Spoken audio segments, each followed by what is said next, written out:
Bitter criticism from Valparaíso. Look.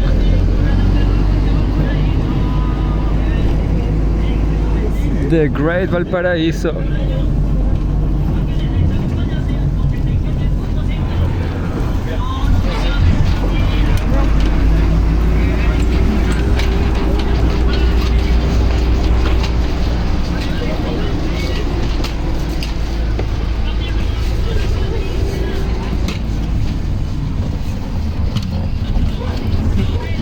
And there's no more sights on the right.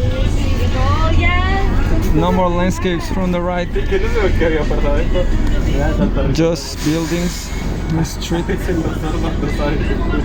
Well, I'm going to read the genocide dossier as usual.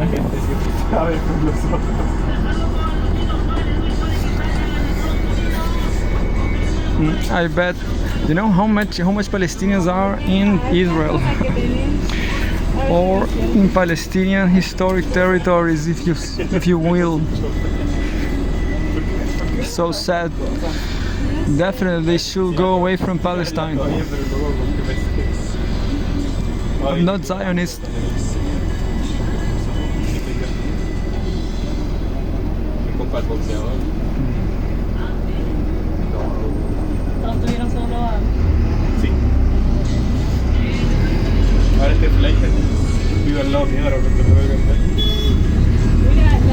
Al Jazeera, deadly Israeli attack on Gaza water vehicle amid relentless bombing.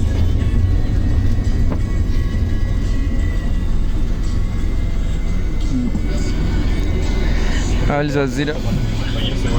Oh, I made it all wrong. I'm carrying this cell phone in a bad way, but here we go anyway. Live updates on Al Jazeera. Israel war on Gaza live. Deadly Israeli attack on water vehicle. They're attacking everything, you know. Everything is under attack in Palestine, in Israel. By Uroba Jamal, September 15. Here in Chile there's holidays. The national holidays everybody likes. I don't. I don't like this country. Anyway, at least one Palestinian killed and 6 wounded in an Israeli attack on a water distribution vehicle near Nuseirat refugee camp as that toll across Gaza rises. The Israeli army says there is a high probability an Israeli air raid in November last year was responsible for the deaths of 3 people held captive in Gaza. So Israel have a point here. Why they are captives? Anyway, I'm atheist. I do support Palestine. Anyway, 5 minutes ago.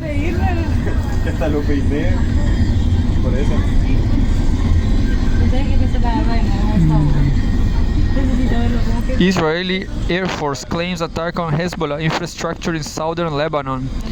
The Israeli Air Force says it has attacked 20 launch pads that it claims belong to Hezbollah in the Yarmouk region of southern Lebanon.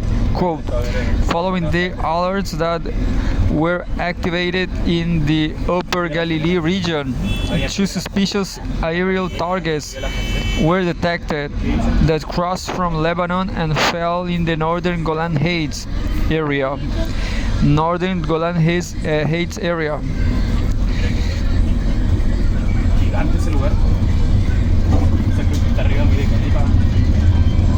Oh, I'm lost myself.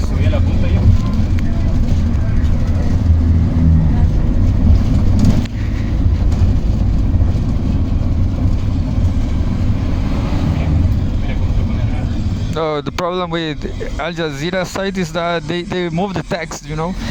If you don't pay attention, the text is always moving because of publicity. Following the alerts that were activated in the Upper Galilee region. Two suspicious aerial targets were detected that crossed from Lebanon and fell in the northern Golan Heights area. The Air Force also said Israel and Hezbollah. No, this time the text didn't move, but my mistake. My bad. Israel and Hezbollah have been trading tit for tat attacks since Israel's war on Gaza began last October. Hezbollah has stated that it will stop its attack once there is a ceasefire in Gaza. 22 minutes ago. In case you are just joining us, here's a quick recap of the latest developments. This is what we try to find here. Palestinian news agency Wafa is reporting a number of raids in several areas of the occupied West Bank, including near Hebron, Ramallah, and in Nablus. A missile fired by Yemen's Houthis exploded in mid-air near Israel's Ben Gurion airport, with Israeli Prime Minister Benjamin Netanyahu threatening a response. Israel issued 33 orders placing Palestinians under administrative detention without trial or charge in one day, according to the Palestinian Prisoners Society and the Commission of Detainees and Ex-Detainees Affairs. Satellite images captured between August 22 and September 13 revealed the evacuation of dozens of displaced people's tents in the western areas of Khan Yunis in southern Gaza due to the rising water levels and heavy rainfall. Hamas Osama Hamdan said that the group wants joint Palestinian rule in Gaza once Israel's war on the besieged territory ends. According to the Palestinian Civil Defense, at least one person was killed and several others wounded when the Israeli military struck a truck carrying water in the central Gaza Strip. Palestinians have published footage documenting an Israeli military strike on Ghazi al-Sawa school in Beit Hanun in the northern Gaza Strip. After months of denial, the Israeli army has confirmed that Gaza captives Ron Sherman, Nick Bazer, and Elia Toledano were killed in an Israeli strike last year. 46 minutes ago now.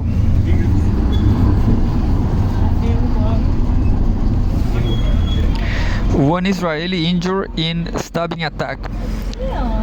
A 20-year-old male was injured in a stabbing attack at the Damascus Gate in occupied East Jerusalem. The Mahim David Adum ambulance service has said. Well, this looks like religious.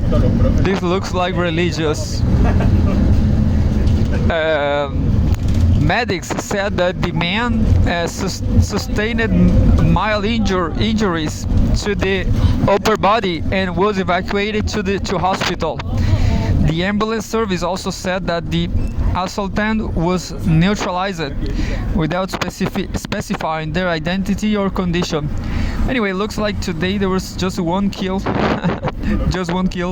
which is fantastic for Israeli standards.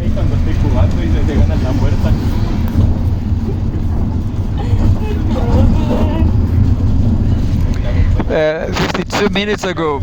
Opinion: Why I am rooting for Bisan Ouda to win a news Emmy.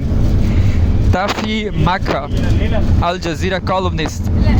Since the beginning of this latest and most violent chapter in Israel's genocide of the Palestinian people, honest, direct, and courageous Palestinian voices like Ouda's broke through the mold of a once tightly controlled media landscape that habitually panders to colonial narratives.